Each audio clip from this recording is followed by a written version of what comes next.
Pengenalan kepada mata wang kripto. Dalam video ini Anda akan belajar apa itu mata wang kripto, bagaimana ia berfungsi, apa itu blockchain, bagaimana untuk melabur dalam mata wang kripto, faktor-faktor yang mempengaruhi harga. Dalam bidang ekonomi dan keuangan, untuk sesuatu dianggap sebagai wang, ia mestilah mampu menjalankan 3 fungsi berikut. Mampu menyimpan kekayaan, boleh menjadi medium pertukaran, menjadi unit untuk menilai barangan lain. Secara asasnya, wang bernilai kerana kita semua bersetuju bahawa ia mempunyai nilai. Mata wang kripto mungkin adalah evolusi wang yang seterusnya. Sebagaimana banyak barangan di dunia dalam bentuk digital seperti album gambar, rakan pena, majalah dan surat kabar, begitu juga wang. Mata wang kripto adalah satu medium pertukaran, seperti mata wang yang dikeluarkan oleh kerajaan, cuma ia tidak dikeluarkan oleh kerajaan.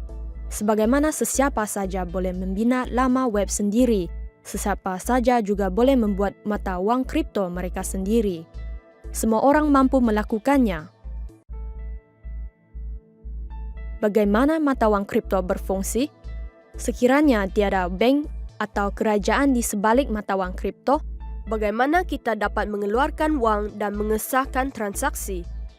Jawapannya diberikan oleh seorang pengekor yang tidak dikenali dari Jepun yang mencipta Bitcoin pada tahun 2009 dengan nama samaran Satoshi Nakamoto. Mata wang kripto ialah mata wang digital di mana penyulitan digunakan untuk mengawal penghasilan unit baru mata wang kripto dan mengesahkan pemindahan dana. Wang kripto yang paling terkenal adalah Bitcoin, di mana penciptanya menyebut ia sebagai sistem tunai elektronik rakan ke rakan. Secara asasnya, mana-mana mata wang kripto boleh dilihat sama seperti mata wang tradisional yang lain. Apabila individu mengakses laman web, komputer mereka disambungkan ke server web dan memuat turun data terus dari server tersebut. Ini adalah bagaimana trafik dalam internet berfungsi. Dalam protokol rakan ke rakan, pengguna memindahkan data antara satu sama lain seperti kawanan tanpa mengeluarkan server pusat. Pengguna yang memuat turun dari kawanan selalunya disebut sebagai rakan. Sistem ganjaran disediakan yang memberi ganjaran kepada pelanggan yang menyumbang lebih banyak kepada rangkaian untuk memastikan rangkaian ini dikekalkan oleh individu yang terlibat. Dan ini adalah apa yang disebut sebagai mata wang kripto, sebuah sistem tunai elektronik rakan ke rakan yang tidak berpusat. Mekanisme blockchain. Untuk mewujudkan mata wang digital, Anda memerlukan rangkaian pembayaran yang melibatkan akaun, baki dan transaksi. Satu masalah utama yang perlu ditangani oleh setiap rangkaian pembayaran ialah mengelakkan satu entiti daripada membelanjakan jumlah yang sama sebanyak 2 kali. Kebiasaannya, ia dilakukan oleh server pusat iaitu pihak ketiga yang dipercayai seperti bank atau kerajaan yang menyimpan rekod mengenai baki dan mengesahkan transaksi. Dalam rangkaian tidak berpusat, Anda tidak mempunyai server pusat. Anda memerlukan setiap rakan di dalam rangkaian untuk melakukan pekerjaan ini. Blockchain ialah ledger awam untuk semua transaksi atau blok dan setiap rakan di dalam rangkaian mempunyai senarai ini. Transaksi adalah file yang menyatakan Avramis memberikan 100 Bitcoin kepada Mario dan ditandatangani oleh kunci kriptografi individu yang menyiarkannya ke seluruh rangkaian Bitcoin untuk pengesahan. Untuk urus niaga berjaya, ia mestilah disahkan dan ditambah kepada blockchain yang seterusnya sebagai blok baru. Bitcoin menggunakan skim bukti kerja serta perlombongan. Pada dasarnya, sesiapa sahaja yang mempunyai komputer dan sambungan internet boleh menjadi pelombong. Pelombong adalah rakan di dalam rangkaian yang bersaing untuk pekerjaan berikut. Mengumpul data urus niaga baru. Transaksi diketahui hampir serta-merta oleh seluruh rangkaian, namun hanya selepas masa tertentu barulah ia disahkan. mengesahkan urus niaga terhadap blockchain sedia ada, ledger sedia ada, menyelesaikan teka-teki kriptografi yang membolehkan mereka menambah blok transaksi terkini kepada blockchain seterusnya. Untuk pekerjaan ini, pelombong diberi ganjaran token mata wang kripto seperti Bitcoin.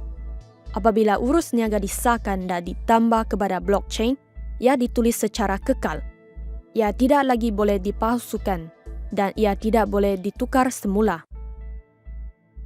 Kelebihan mata wang kripto. Semua transaksi mata wang kripto adalah kekal. Selepas pengesahan, transaksi tidak dapat ditukar oleh sesiapa termasuk Anda, bank, Satoshi dan pelombong. Tanpa nama, urus niaga tidak berkaitan dengan orang atau syarikat dunia sebenar. Pantas dan global. Transaksi dilaksanakan dalam beberapa minit tidak kira di mana kedua-dua pihak berada. Pindahan bank pula boleh mengambil masa dari beberapa jam sehingga beberapa hari untuk pemindahan antarabangsa. Selamat. Dana mata wang kripto dikunci dalam sistem kriptografi awam yang menjadikannya sangat sukar untuk dicuri. Dibenarkan, Anda tidak perlu meminta sesiapa saja untuk menggunakan mata wang kripto. Ia hanya perisaan yang boleh dimuat turun oleh semua orang secara percuma. Selain itu, kebanyakan mata wang kripto mempunyai bekalan terhad. Terdapat hanya X jumlah wang kripto yang wujud. Dalam Bitcoin, bekalan berkurangan setiap masa dan akan mencapai jumlah akhir 21 juta di sekitar tahun 2140.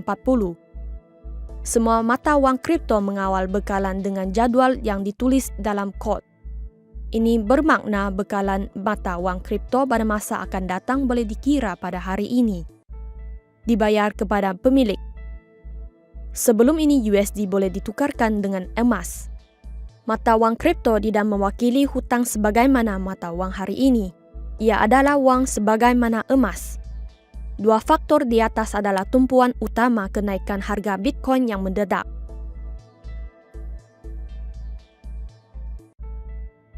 Hari ini terdapat hampir 1,000 jenis mata wang kripto yang berada di pasaran. Bitcoin merupakan mata wang kripto yang paling populer dan terbesar dari segi permodalan ketika ini. Terdapat banyak pilihan dan mata wang kripto yang berbeza memberi manfaat yang berbeza-beza. Beberapa mata wang kripto seperti Litecoin dan Ethereum memberikan masa pengesahan yang lebih pantas daripada Bitcoin. Salah satu cara untuk berdagang mata wang kripto adalah melabur dalam kripto yang baru dengan jangkaan ia akan berjaya seperti Bitcoin.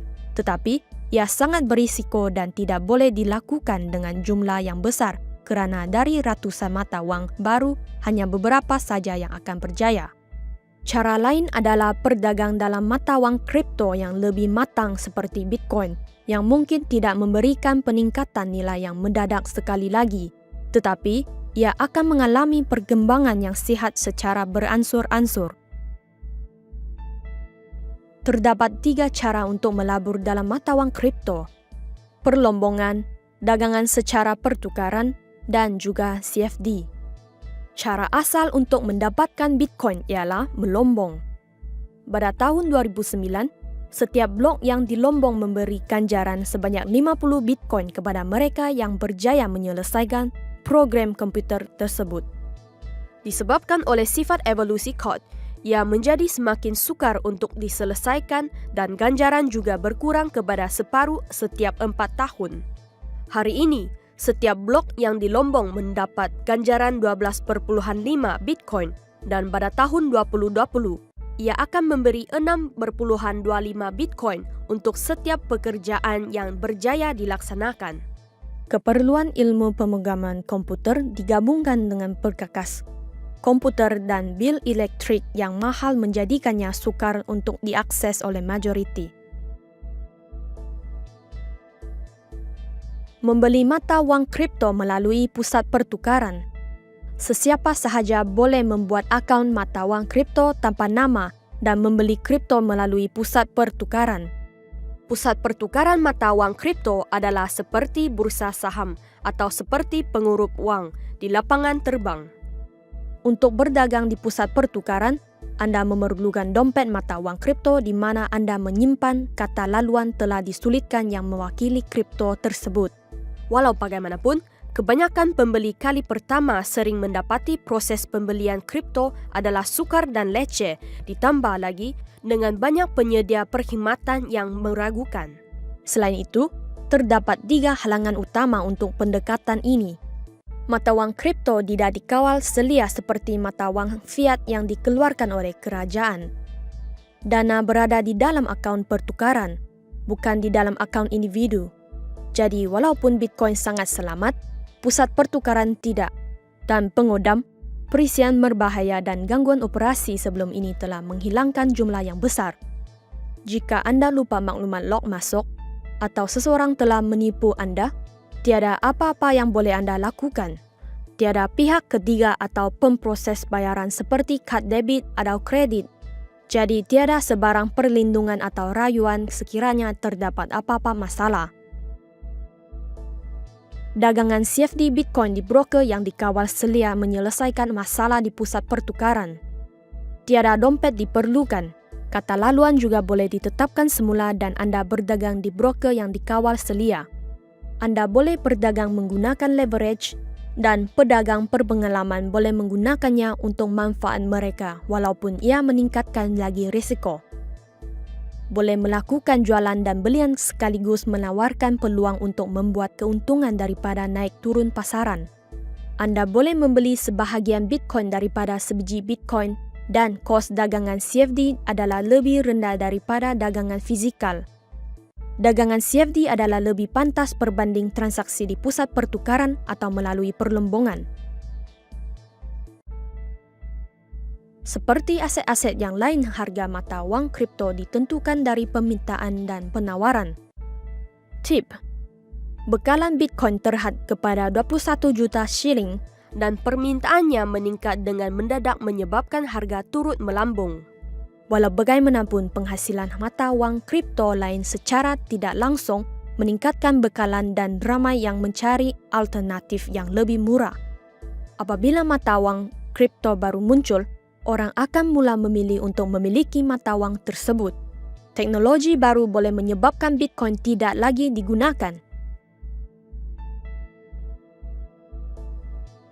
Mata wang kripto adalah saingan terhadap mata wang kerajaan dan mungkin digunakan untuk aktiviti haram seperti transaksi pasaran gelap, pengubahan wang haram atau lari daripada cukai. Peraturan dari kerajaan adalah faktor tidak jelas terbesar yang boleh menyebabkan mata wang kripto diterima atau ditolak. Pematuhan kepada pencegahan pengubahan wang haram dan pembiayaan anti pengganas menjadikannya sukar diterima syarikat. Penerimaan kerajaan atau syarikat terhadap mata wang kripto akan menaikkan harganya. Sebagai contoh, apabila Jepun mengesahkan Bitcoin sebagai tender sah pada tahun 2017, sekatan kerajaan atau syarikat terhadap mata wang kripto akan menjatuhkan harga. Sebagai contoh, larangan China terhadap Bitcoin pada tahun 2017.